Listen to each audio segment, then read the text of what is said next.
Mom! Mommy! Mommy! Mama! Can I just change my name?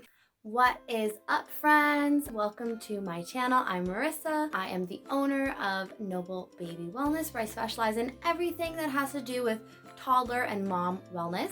I also have a son, Liam. He is 3 years old and he is super awesome. Not just saying that because he comes from me, because he is.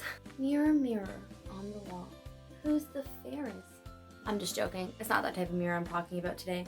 I am actually talking about our children. We look at a mirror every single day of our own reflection. However, we don't really need an actual mirror to see who we are. You have your own special mirror sitting in front of you 24/7. Yes, I'm talking about your little one. They are our biggest mirrors that you can get. They reflect us. They reflect our habits, how we act, how we carry ourselves.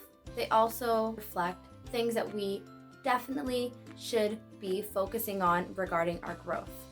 They give us the opportunity to grow and to learn more about ourselves and just to become more aware of who we are and what energy that we are presenting to the world. This can be so hard to not only understand but to accept, especially if we do things that we may not want to look at, or if they do things that kind of irritate us in a sense. We don't want to look at our children and think, oh, I don't act like that. That's ridiculous. I don't do X, Y, and Z. That's them. That's not me. This can be completely wrong. Let me tell you a story. Liam was at one point super needy and clingy, and it started to drive me friggin' crazy. I felt like I could not breathe. I could not escape.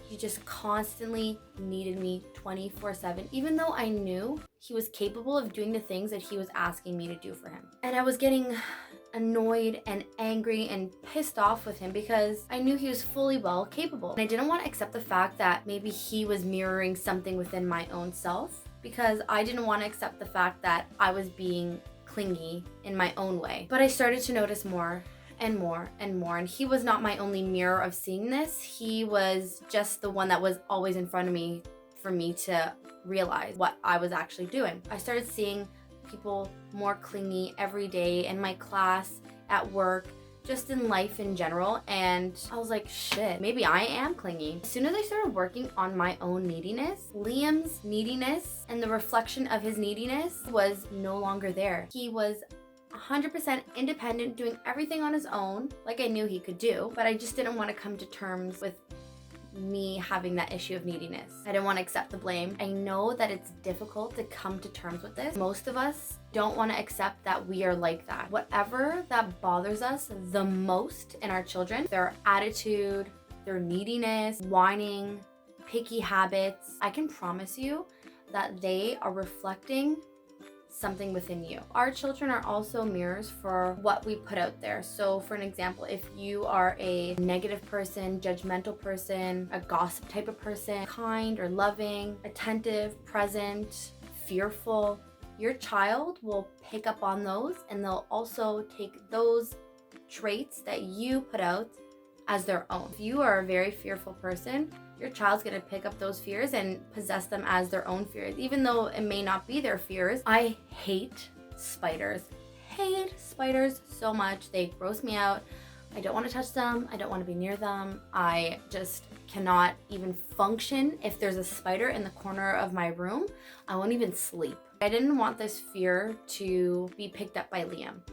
And that's exactly what happened. He started seeing that I was so freaking scared of spiders that he started to become scared of spiders. As my example, he picked up on that fear. Some people have fears that are so debilitating that they can't even function in society, or they completely avoid situations altogether because their fear is so strong. Personally, I don't want any of my fears being taken on by my son, because I don't want that life for him. I want him to be fearless and face his fears. Even if he does have fears, I want him to face those fears so he can understand where they're coming from and how to get rid of them. This is also another great way for us to understand our own growth. Being a mindful mom is all about your own personal growth, and how your own personal growth will help your child's growth as well. When we're able to focus on our growth and understand who we are and learn how to change and adapt and grow and just become amazing human beings literally will set you free and raise your conscious level, which is what the point of life is just to be conscious being. If you ever see your child doing something that's driving you crazy or pissing you off, look back at yourself and say, is this something that I'm doing? Just be mindful of it. Don't go and attack yourself and be like, oh, I'm so stupid. Why am I so needy? Or why am I so whiny? Or why am I this? Why am I that? Just be aware of what you're doing. What a great opportunity for you to grow as a mom. With that being said, when you do realize different things that you do that your child does and it irritates you, you can take the next step into understanding why you're doing it and how to release what you're doing. Because it's not just something that can be right on the border of the surface. It can be layers and layers and layers. And for you to break down those layers, you have to keep working on it and working and working and working. Eventually, those layers are gone and you'll be able to be free. But you have to be willing to put in that effort and put in that work to see those layers broken down, because if not, you're just gonna be constantly dealing with the same bullshit all the time, over and over again. And why would anybody want to deal with that? Especially me. Like, I hated the fact that I was needy and I did not want to be needy anymore. And I was like, screw this shit. I do not want to be a needy person. I'm a mother effing independent woman. I'm going to figure out how to be and live through that every single day. If you like this video, guys, give me a thumbs up. If you really, really, really like this video, subscribe down at the bottom. If you haven't watched any of my other videos, please do. I started the week off by talking about what the heck is a mindful mom. A few days ago, I talked about why I love journaling. And now today I'm talking about mirrors. So, like I said, like my video, subscribe down at the bottom, and that would be much appreciated. Thanks, guys. See you soon.